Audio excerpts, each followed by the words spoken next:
Hello everyone, this is Neha and welcome back to my channel. कैसे हैं आप सब? आई होप आप बहुत बढ़िया होंगे। स्वागत है आपका आपके अपने चैनल स्टडी परचम में। आज का जो वीडियो है वो मैथ्स पेडागोजी से रिलेटेड है और ये मैथ्स पेडागोजी की दूसरी क्लास है। इससे पहले एक क्लास आ चुकी है जो कि 15 क्वेश्चन की थी, जो मैंने बहुत अच्छे से समझाया है। अगर आपने उस वीडियो को नहीं देखा है तो जाकर देखिए, आपका बहुत ही ज़्यादा हेल्प हो जाएगा। मैथ पेडागोजी से रिलेटेड जो भी आपको प्रॉब्लम है वो सॉल्व होंगे। ठीक है, तो ये मैथ पेडागोजी की सीरीज चल रही है, 4 से 5 वीडियो आएंगे और पूरी की पूरी मैथ्स पेडागोजी से रिलेटेड क्वेश्चन जो प्रीवियस ईयर बेस्ड है वो हम कवर अप करेंगे। ठीक है, तो अगर आप चैनल पे नए हैं तो प्लीज़ चैनल को सब्सक्राइब कीजिए और बेल आइकन दबाइए, जिससे आपको नए वीडियो के नोटिफिकेशन मिलते रहेंगे। तो फिर बिना किसी देरी के आज के वीडियो को स्टार्ट करते हैं और देखते हैं नेक्स्ट 15 क्वेश्चन जो कि प्रीवियस ईयर बेस्ड है। और एक बात और मैं आपको बता दूं कि ये जो प्रीवियस ईयर बेस्ड क्वेश्चन है ये मैंने लिया है सीटेट अगस्त में जो हुआ था 2023 में, उससे लिया गया है। ठीक है, चलिए फिर वीडियो को स्टार्ट करते हैं। हमारा पहला क्वेश्चन क्या बोलता है, which of the following statement about the nature of mathematics are most appropriate. यानी मैथमेटिक्स का नेचर कैसा होता है ना, उसका नेचर कैसा होता है उसके बारे में आपको बताना है। कि यहाँ पे 4 स्टेटमेंट दिए हैं, है ना, 4 स्टेटमेंट दिए, उसमें से आपको बताना है कि सबसे एप्रोप्रिएट यानी सबसे ज़्यादा अच्छा स्टेटमेंट आपको यहाँ पे देखना है जो कि मैथ्स के नेचर से रिलेटेड है ना। तो सबसे पहले हम देखेंगे it help the child to creative. बिल्कुल सही बात है, मैथ्स क्या करता है, बच्चे को क्रिएटिव बनाता है ना। बच्चे उससे क्रिएटिव बनते हैं और बच्चे अलग अलग तरीके से किसी भी चीज़ को सॉल्व करने की कोशिश करते हैं। तो ये स्टेटमेंट तो सही है। It help in nurturing the child imagination. बिल्कुल सही है, हम जब मैथ सॉल्व करते हैं तो क्या करते हैं, अलग अलग तरीके से सोचते हैं कि किस तरह से इस क्वेश्चन को हमें सॉल्व करना है। हम अपनी रीजनिंग का यूज़ करते हैं और उसके अकॉर्डिंग हम क्वेश्चन को सॉल्व करते हैं। तो ये भी स्टेटमेंट सही है ना। It is based on deductive reasoning. ये डिडक्टिव रीजनिंग पर बेस्ड होता है। What do you mean by deductive reasoning? क्या होता है, हम फॉर्मूला का यूज़ करके हम क्या करते हैं, किसी भी प्रॉब्लम को सॉल्व करते हैं, वो होता है डिडक्टिव रीजनिंग। और इंडक्टिव यानी पहले हम क्या करते हैं, हम एग्जाम्पल से रूल की ओर जाते हैं, वो होता है deductive reasoning.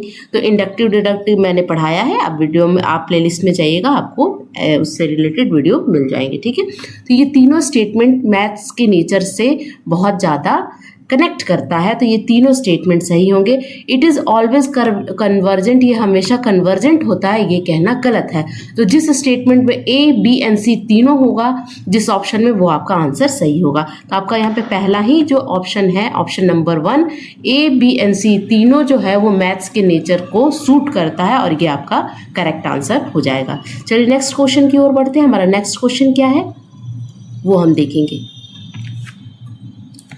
To develop appreciation for the mathematics among children. यानी बच्चों में मैथमेटिक्स के प्रति यानी गणित के प्रति आपको रुचि को बढ़ाना है। यानी बच्चे मैथमेटिक्स बनाने में, मैथ्स बनाने में, मैथ सॉल्व करने में क्या ले, रुचि ले, है ना। A teacher perform the following activity in the class. तो एक टीचर क्या कर रही है, अपने क्लास में बहुत सारी एक्टिविटी करा रही है ना। तो किस लिए करा रही है, जिससे मैथ में बच्चों के प्रति, मैथ के लिए बच्चों के प्रति क्या जागे, इंटरेस्ट जागे, रुचि जागे। तो choose one of which is not effective to achieve their objective. अब आपको यहाँ पे जो चार स्टेटमेंट दिए हुए हैं उसमें से आपको उस स्टेटमेंट को सेलेक्ट करना है जो कि टीचर के ऑब्जेक्टिव को फुलफिल नहीं करता है, उसके ऑब्जेक्टिव के लिए उसके ऑब्जेक्टिव को अचीव करने में हेल्प नहीं करेगा। टीचर का ऑब्जेक्टिव क्या है कि बच्चों को मैथ के प्रति क्या करे, इंटरेस्ट को बढ़ाए। She always praises the student who achieve higher marks in a class in the term end examination. Teacher क्या करती है, ऑलवेज करती है, ऑलवेज प्रिसाइज करती है, उन बच्चों की तारीफ करती है जो बच्चे टर्म एंड एग्जाम में अच्छे मार्क्स लेकर आते हैं। ठीक है, ये स्टेटमेंट नेगेटिव है ना। आप टर्म एंड एग्जाम में अच्छे मार्क्स लेकर आ रहे हो और उन्हीं बच्चों की आप तारीफ कर रहे हो, और जो बच्चे मेहनत कर रहे हो सकता है उनका मार्क्स कम आए, लेकिन आप उनको इग्नोर कर रहे हो। तो यहाँ पर टीचर क्या है, नेगेटिव वे में जा रही है। तो ये वाली एक्टिविटी जो है उसके ऑब्जेक्टिव को फुलफिल नहीं करेगी। उससे क्या होगा, जिन बच्चों के मार्क्स कम आए हैं वो क्या हो जाएंगे, वो निराश हो जाएंगे और कुछ भी करने से पहले ही अपना गिव अप कर देंगे। ठीक है, she showed to children to video on a Indian mathematician contribution and Indian mathematician contribution, वो क्या करेगी, वीडियो दिखाएगी। किसको दिखाएगी, जो कि हमारे इंडियन मैथमेटिशियन जैसे आर्यभट्ट हो गए, है ना, रामानुजन हो गए, ऐसे ऐसे ग्रेट मैथमेटिशियन के वीडियो दिखाएगी। तो वो क्या होगा, एक इंस्पिरेशनल स्टोरी का काम करेगा, और जिससे बच्चे क्या होंगे, इफेक्टिव होंगे और मैथ्स के फील्ड में अच्छा करने की सोचेंगे। तो ये वाला स्टेटमेंट सही है। हमें क्या बताना था कि choose one which is not effective, तो हमें पहला ही ऑप्शन इफेक्टिव नहीं लग रहा है, फिर भी और ऑप्शन हम चेक करते हैं। She give mathematical puzzles and magic square to be solve in a class. अब बच्चों को क्या देगी, मैथमेटिकल पजल्स देंगी और मैजिक स्क्वायर देंगी, जिससे बच्चे क्या करेंगे, हैंड ऑन एक्सपीरियंस के थ्रू क्या करेंगे, सीखेंगे। तो ये भी सही तरीका है किसी भी बच्चे के मैथ के प्रति इंटरेस्ट को जगाने के लिए। She establish a mathematics corner in her class where student can perform various mathematical activity. बिल्कुल सही है, क्लास में एक मैथमेटिक कॉर्नर बनाएंगी जहाँ पे बच्चे के लिए मैथमेटिक्स से रिलेटेड बहुत सारी एक्टिविटी रहेगी, जहाँ से बच्चे कुछ मैथमेटिक्स के प्रॉब्लम को सॉल्व कर सकते हैं। ठीक है, तो यहाँ पे ये तीनों स्टेटमेंट गलत है, हमें रॉन्ग स्टेटमेंट देखना था जो कि इफेक्टिव नहीं है, वो है ऑप्शन नंबर ए, कि टीचर क्या कर रही है, उन्हीं बच्चे को प्रिसाइज कर रही है, उन्हीं बच्चे की तारीफ कर रही है जो कि अच्छा मार्क्स लेके आते हैं। ठीक है, चलिए नेक्स्ट क्वेश्चन देखेंगे। क्वेश्चन नंबर 3 हमारा क्या बोलता है, which of the following statement is not correct. इसमें से आपको बताना है कि कौन सा स्टेटमेंट करेक्ट नहीं है। ठीक है, सबसे पहले है error of the student give information about their thought processes. बिल्कुल सही, बच्चे जब एरर करते हैं, है ना, यहाँ पे नॉट देखना है कि नॉट करेक्ट है, जो सही नहीं है वही आपका सही आंसर होगा। तो यहाँ पे जो बच्चे जब एरर करते हैं, यानी जब बच्चे गलतियां करते हैं, तो उससे आपको क्या समझ में आता है कि बच्चे के सोचने का तरीका क्या है, व्हाट इज द एग्जैक्ट वे, है ना, जैसे बच्चे सोच रहे हैं। तो थॉट प्रोसेस आपको समझ में आ रहा है कि बच्चे कहाँ गलतियां कर रहे हैं, कैसे गलतियां कर रहे हैं, तो इससे आपको समझ में आएगा, है ना। Error in mathematics are the part of learning, बिल्कुल सही है। एरर जब हम करते हैं वो टीचिंग लर्निंग का बहुत ही इंपॉर्टेंट पार्ट होता है, क्योंकि हम गलती करके ही तो सही चीज़ पर पहुंचते हैं या सही करते हैं। पहले शुरुआत में बहुत सारी गलतियां होती हैं ना, हमने ट्रायल एंड एरर वाले टेक्निक को भी देखा है कि पहले गलतियां करते हैं, फिर उसमें सुधार करते हैं, फिर गलतियां करते सुधार करते हैं ना। तो एरर क्या है, एक बहुत ही इंपॉर्टेंट पार्ट है लर्निंग का। Error in mathematics help teacher in planning there lesson plan. तो एरर से क्या पता चलता है टीचर को कि बच्चे कहाँ गलतियां कर रहे हैं और क्यों गलतियां कर रहे हैं, what is the exact reason behind it. तो उससे टीचर को क्या पता चलेगा कि मेरा लेसन प्लान में कहीं ना कहीं कमी है, और किस तरह से हम लेसन प्लान में और डेवलप और उसमें सुधार लाएं, जिससे बच्चों के लिए वो ज़्यादा यूजफुल रहे। तो ये तीनों स्टेटमेंट सही है। तो हमसे क्या पूछ रहा था कि नॉट करेक्ट स्टेटमेंट, है ना। Error of the student should be overlooked as a pointing error will demotivated them. यहाँ पे क्या बोल रहा है कि जो एरर बच्चे करते हैं उसको आप ओवरलुक कर दीजिए, नज़रअंदाज कर दीजिए, इग्नोर कर दीजिए। क्योंकि जब हम बच्चे के एरर को पॉइंट करते हैं, बच्चे के एरर को शो करते हैं, तो बच्चे उससे डीमोटिवेट होते हैं, बच्चे उससे हतोत्साहित होते हैं। तो ये गलत है, हमें इग्नोर नहीं करना है, बच्चे के लिए अलग तरीके से बच्चे को समझाना है, बेटा आपने यहाँ गलती करी है, आपको इसमें सुधार लाने की ज़रूरत है। तो नॉट करेक्ट है ऑप्शन नंबर 4, और यही आपका करेक्ट आंसर हो जाएगा। ठीक है, चलिए move on to next question. हम अगले क्वेश्चन की ओर बढ़ते हैं। Which of the following statement is not correct about assessment. Assessment के बारे में यानी आकलन के बारे में आपको बताना है कि कौन सा सही नहीं है। आकलन क्यों करते हैं, किस लिए करते हैं, आपको सभी को पता है। इसमें देखिए आकलन में होता है नॉर्म्स रेफरेंस टेस्ट होता है और क्रिटेरियन रेफरेंस टेस्ट होता है। इस क्वेश्चन को करने से पहले आपको पता होना चाहिए कि what is the basic difference between norms reference assessment और क्रिटेरियन रेफरेंस असेसमेंट। अब नॉर्म्स रेफरेंस असेसमेंट क्या होता है, जैसे आपके स्कूल में जो एग्जामिनेशन होता है उसमें हम क्या करते हैं, जब बच्चों को ग्रेडिंग देते हैं, बच्चों को पोजीशन देते हैं, तो क्या करते हैं, हम मेरिट बेसिस पर देते हैं। मेरिट बेसिस पर क्या कि एक बच्चे को हम कंपेयर करते हैं, एक बच्चे के परफॉर्मेंस को दूसरे बच्चे के परफॉर्मेंस से कंपेयर करते हैं। जैसे आपका बोर्ड का एग्ज़ाम जो होता है, क्लास 10th का एग्ज़ाम होता है, उसमें मेरिट बेसिस पर क्या होता है, नंबर आता है और हम क्या करते हैं, एक बच्चे को हम दूसरे बच्चे से कंपेयर करके उसका ग्रेडिंग देते हैं, मार्क्स देते हैं, वो होता है norms reference test. Criterion reference test क्या होता है, ये जो होता है ये होता है, इसमें एक क्राइटेरिया को फिक्स कर दिया जाता है ना, इसमें क्या होता है, एक स्टैंडर्ड को फिक्स कर दिया जाता है। स्टैंडर्ड को फिक्स करने का मतलब क्या है कि जैसे आपको 33% लाना है किसी भी हालत में किसी भी सब्जेक्ट में पास होने के लिए, ये फिक्स कर दिया गया है। अगर आपका 32 आता है तो आप फेल हो जाओगे, अगर आपको 33 या उससे ऊपर आता है तो आप पास होगे। दूसरा एक और बेस्ट एग्जांपल अगर मैं देना चाहूँ तो आपका सीटेट में क्या है, सीटेट एक क्राइटेरियन रेफरेंस टेस्ट है। कैसे, इसमें आपको क्या है कि जनरल कैंडिडेट को कितने मार्क्स लाने हैं, 90 मार्क्स लाने हैं। आप कितना भी ज़्यादा मार्क्स ला लो उससे कोई फर्क नहीं पड़ता, 90 मार्क्स तो आपको लाने ही है पास होने के लिए। तो यहाँ पे एक स्टैंडर्ड सेट कर दिया गया है, वो होता है क्राइटेरियन रेफरेंस टेस्ट। समझ में आई बात? चलिए, तब यहाँ पे देखना कि नॉट करेक्ट अबाउट असेसमेंट। पहला क्या दे रहा है, पहला बोल रहा है कि norms reference assessment is useful in diagnostic testing and remedial testing. बिल्कुल सही है, ये स्कूल लेवल पे हम करते हैं इसकी, उससे हम डायग्नोस्टिक टेस्टिंग भी करते हैं और रेमेडियल टेस्टिंग भी करते हैं। रेमेडियल यानी उपचारात्मक क्या करते हैं, टीचिंग करते हैं। Criterion reference assessment is to evaluate the mastery learning of the student. बिल्कुल, mastery learning of the student यानी बच्चे का एक क्राइटेरिया फिक्स करके और 90 मार्क्स आपको लाना है, उसको हम देखते हैं। ठीक है, criterion reference is useful in diagnostic testing and remedial testing. अब देखिए, ये डायग्नोस्टिक टेस्टिंग और रिमेडियल टीचिंग के लिए होता है, तो ये तो होगा नहीं, तो ये आपका गलत है। Norms reference assessment tell us where a student stand compare to the other student in her performance. अभी मैंने बताया ना कि इसमें क्या करते हैं, दूसरे स्टूडेंट से कंपेयर करते हैं। तो ये तीनों स्टेटमेंट सही है, गलत क्या है, ऑप्शन नंबर 3। इसमें हम रेमेडियल और डायग्नोस्टिक टेस्टिंग नहीं करते हैं। ठीक है, किसमें करते हैं, नॉर्म्स रेफरेंस टेस्ट में। अगला है क्वेश्चन नंबर 5, क्या है, mathematics learning material. Mathematical learning material जो होता है वो क्या करता है, वो उसके बारे में स्टेटमेंट दिया है। तो आपको सही स्टेटमेंट को चूज करके आपको बताना है कि मैथमेटिकल लर्निंग मटेरियल क्या करता है।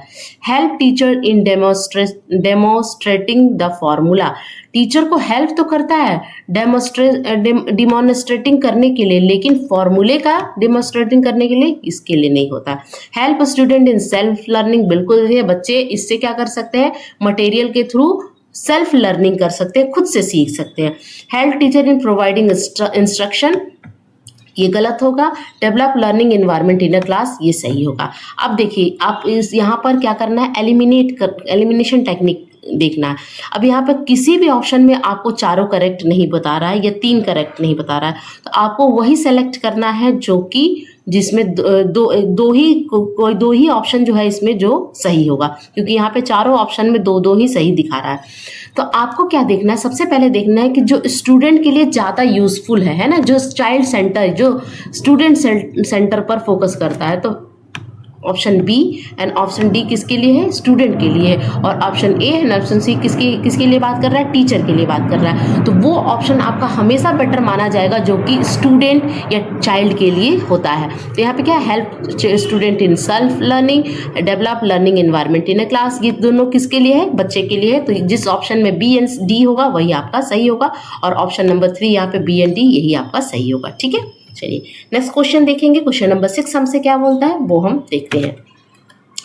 According to national education policy NEP 2020, olympiad and competition in various subject will be dash across the country.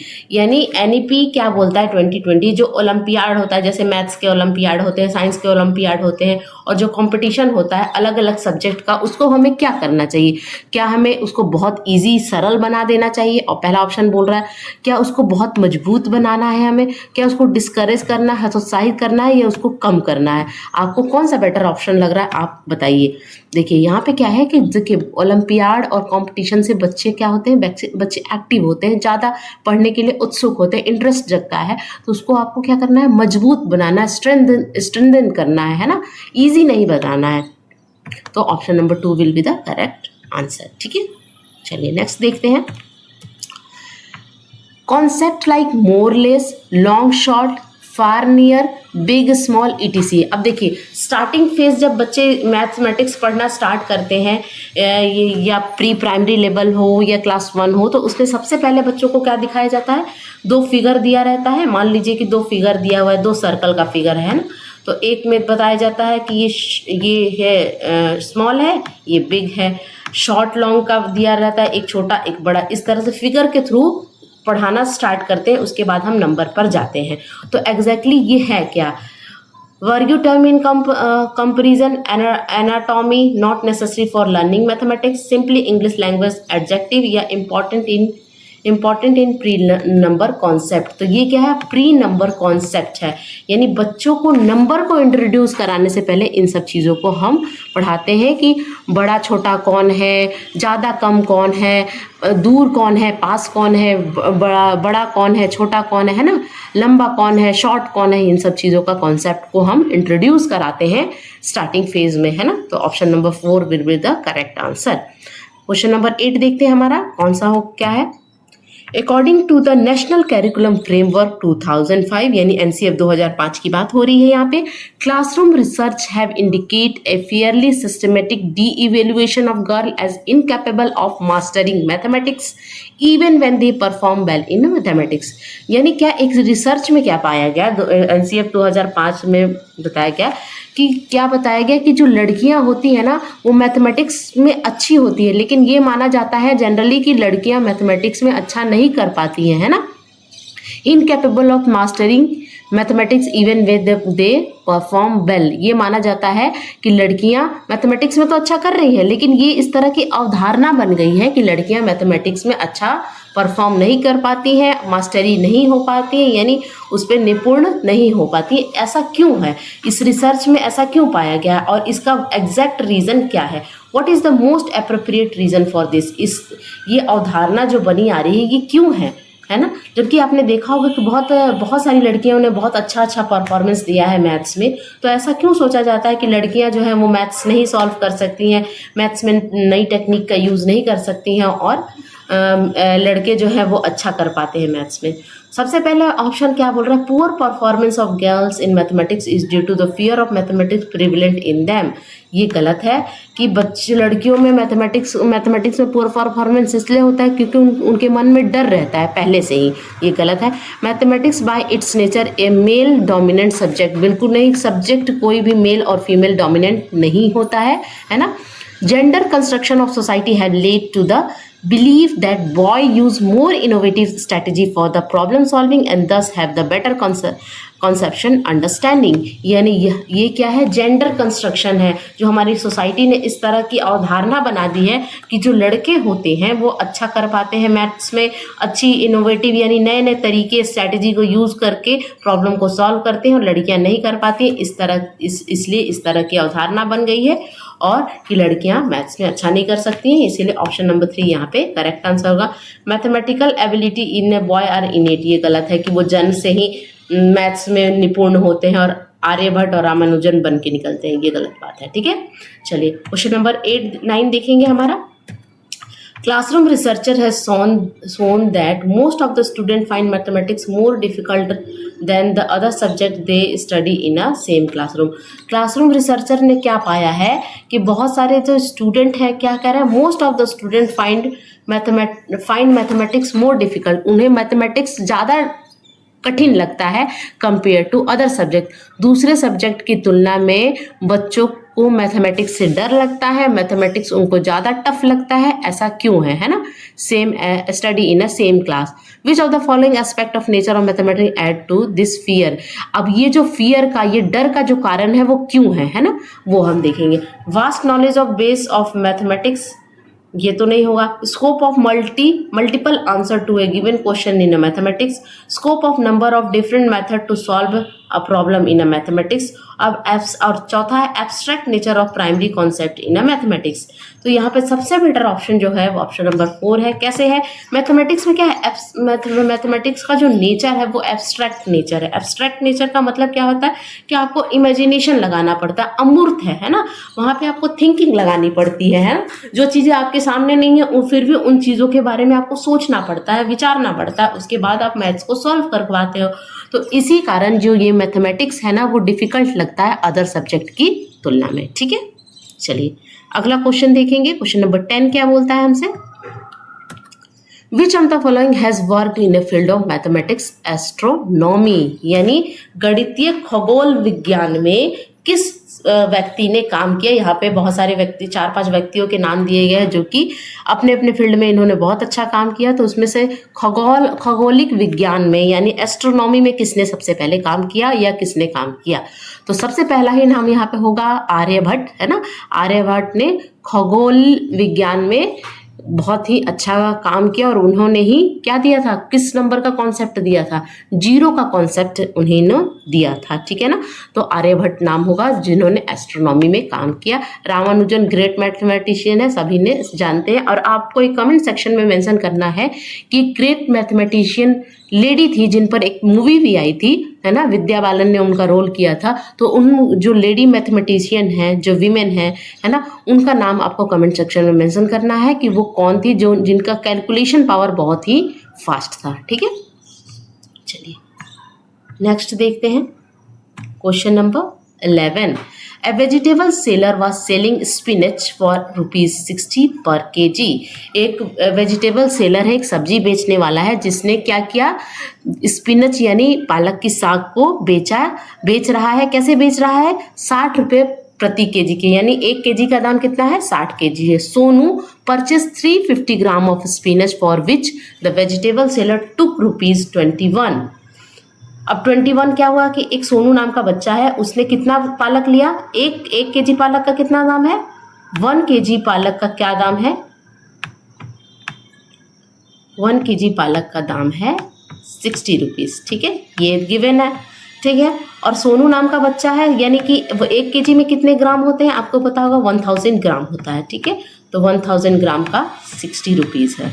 तो सोनू नाम का बच्चा है, उसने कितना पालक लिया? उस वेजिटेबल सेलर से, सब्जी बेचने वाले से 250 ग्राम लिया। तो वेजिटेबल सेलर उससे कितना पैसा लिया? 21 रुपीज़ लिया। तो वेजिटेबल सेलर किस तरह से 21 रुपीज़ लिया? क्या उसने कोई फॉर्मूला लगाया? नहीं, उसने फॉर्मूला नहीं लगाया। उसने क्या किया? ब्रेक किया, यानी 100 ग्राम को 3 पार्ट में ब्रेक किया और 50 ग्राम को अलग किया। तो उसने क्या किया, ये 350 ग्राम में 300 हो गए और एक अलग से 50 हुआ। तो उसने क्या किया कि 100 ग्राम का दाम क्या हो गया? 100 ग्राम का दाम उसने क्या कहा? 6 रुपये हो गया। अब 100 ग्राम का उसने दाम लगाया 6 रुपया होगा, तो 350 ग्राम का कितना हो गया? 21 रुपया हो गया। कैसे दिया है उसने? अरे यार, 100 ग्राम का क्या हो गया? उसने अलग अलग तोड़ के पार्ट वाइज में 6 रुपीज़ बताया। तो क्या हो गया? 50 ग्राम का कितना हो गया? तो 300 ग्राम का कितना हो गया? अब ये देखो, 300 ग्राम का क्या हो गया? 6 × 3। उसी तरह उसने क्या किया, यहाँ पे 6 + 6 + 6 कितना हो गया? 6 6 दूनी 12, 6 3 18, 18 + 3 50 ग्राम का 3 हो गया। तो ये हो गया 18 और प्लस 50 ग्राम का उसने आधा कर दिया 3। इस तरह करके पार्ट वाइज में उसने 21 रुपये ले लिए, है ना। उसने कोई भी फॉर्मूला यूज नहीं किया। विच of the following statement is true regarding the mathematics skill use by the vegetable seller. अब यहाँ पे जो सब्जी बेचने वाला है, वेजिटेबल सेलर है, वो किस स्किल का यूज किया, है ना। True regarding the mathematics skill use by the vegetable, यानी जो उसने स्किल यूज किया, जो उसने टेक्निक यूज की, है ना, वो क्या है, क्या है वो, क्यों हेल्प करेगा, है ना, क्या है वो आपको बताना। This mathematics skill is ambiguous, अस्पष्ट है वो। अस्पष्ट तो नहीं है, उसने तो दाम बहुत बिना किसी फॉर्मूले का यूज करके उसने बहुत ही करेक्ट दाम लिया है ना बच्चे से। 100 ग्राम का 6 रुपया, तो 300 ग्राम का 6 + 6 + 6 18 रुपया और 50 ग्राम का 3 रुपया, इस तरह से उसने ले लिए। This skill is not useful to solve mathematic problem in a class, बिल्कुल गलत है, इसलिए इस स्किल से प्रॉब्लम सॉल्व हो सकते हैं। ये क्या है, अल्टरनेट टेक्निक है, अल्टरनेट वे है प्रॉब्लम सॉल्व करने का। Such skill help in developing alternate strategy for solving mathematics problem, बिल्कुल सही है। जब आपको फॉर्मूला नहीं आ रहा है तो इस तरह पार्ट वाइज में भी आप फॉर्मूले ये आप क्या कर सकते हो, किसी भी प्रॉब्लम को सॉल्व कर सकते हो सकता है टाइम टेकिंग हो, लेकिन आप प्रॉब्लम सॉल्व कर लोगे। यानी option number 3 will be the correct answer. और कौन सा ऑप्शन है, 4 ऑप्शन आपका यहाँ पे सही हो जाएगा। स्टेटमेंट सी आपका करेक्ट होगा। ठीक है, चलिए नेक्स्ट देखेंगे। Which of the following depicts a situation where the children are constructing knowledge on their own. यहाँ पे 4-5 सिचुएशन आपको दिए हैं, 4 सिचुएशन दिए हैं और उस सिचुएशन को पढ़िए और उसमें आपको बताना है कि कौन सा ऐसा सिचुएशन है जिसमें आपको ये दिख रहा है कि बच्चे अपने नॉलेज का कंस्ट्रक्शन, अपने ज्ञान का निर्माण खुद कर रहे हैं या करते हैं। ठीक है, The best student in the class read aloud the multiplication table and rest of the student repeat after him. तो यहाँ पे क्या हो रहा है, यहाँ पे इमिटेशन टेक्निक का यूज हो रहा है, तो इससे नॉलेज कंस्ट्रक्शन कहाँ हो रहा है। एक बच्चा जो अच्छा है, टेबल उसको बहुत अच्छे से रटा हुआ है, वो बोल रहा है 2 1 जा 2, 2 2 जा 4, बच्चे उसके पीछे रिपीट कर रहे हैं 2 1 जा 2, 2 2 जा 4। तो यहाँ पे नॉलेज कंस्ट्रक्शन नहीं हो रहा है। Children are reciting multiplication table in a chorus, ये भी गलत है। ठीक है, children are given manipulative like number grid token arrange in a rectangular error and they are exploring multiplication pattern using them. यहाँ पर बच्चे बहुत अच्छे से एक्टिव हैं, बहुत सारे एड का यूज करके अपने बहुत सारे एड का यूज करके मैनिपुलेट कर रहे हैं, फेर बदल कर रहे हैं और उससे मल्टीप्लिकेशन के टेक्निक को सीख रहे हैं। तो ये आपका बेस्ट ऑप्शन है, क्योंकि बच्चे यहाँ पे एक्टिव हैं और अपने नॉलेज को कंस्ट्रक्ट खुद कर रहे हैं। Teacher has written incomplete multiplication table on black board, ये भी गलत है। ठीक है, and children are completing the table by writing the, ये तो इसको हम क्या बोलते हैं, इसको पोस्ट टेस्ट बोलते हैं, है ना, फिल इन द ब्लैंक्स करना, ये भी नहीं है। तो ऑप्शन नंबर 3 यहाँ पे बेटर ऑप्शन होगा। ठीक है, now move on to next question. हमारा नेक्स्ट क्वेश्चन क्या बोलता है,